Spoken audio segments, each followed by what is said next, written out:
En 2020, la marque DZO dévoilait sa série V-Speed Prime, une série composée de 7 optiques et qui couvrait les capteurs full frame.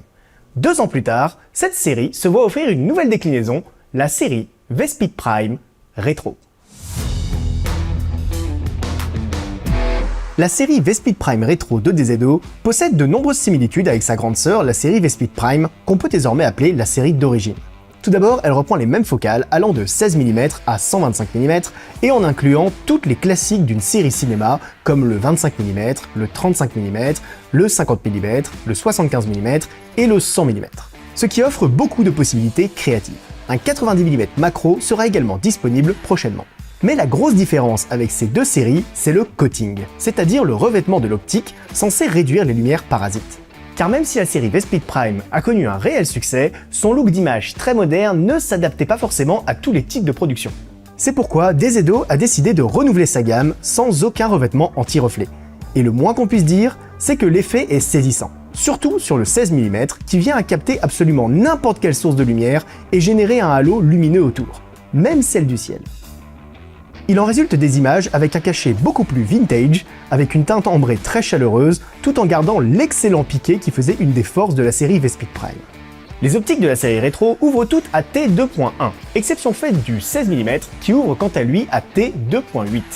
Leur grande ouverture permet aussi bien de tourner en conditions de basse luminosité, mais également d'isoler convenablement un sujet dans un bokeh joliment circulaire et avec une transition très douce. Transition facilitée par une bague de mise au point de 270 degrés présente sur toutes les optiques de la série. Les changements de mise au point donnent d'ailleurs lieu à un effet de pompage très contenu, tout comme sur la série V-Speed Prime. Concernant les tailles et poids, la série conserve une uniformité générale permettant de rapidement interchanger les optiques sans risquer de déstabiliser la configuration caméra utilisée. Les optiques variant seulement de 13 mm en longueur et de 198 g en poids. C'est bien beau tout ça, mais maintenant il faut pouvoir monter ces optiques sur une caméra.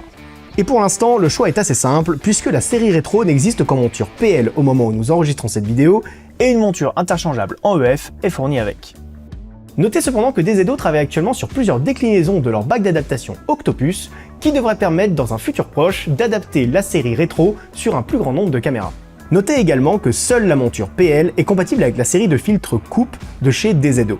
Ces filtres qui se vissent à l'arrière de l'optique permettent au choix d'ajouter des filtres ND ou des filtres à effet artistique entre l'arrière de l'optique et votre capteur.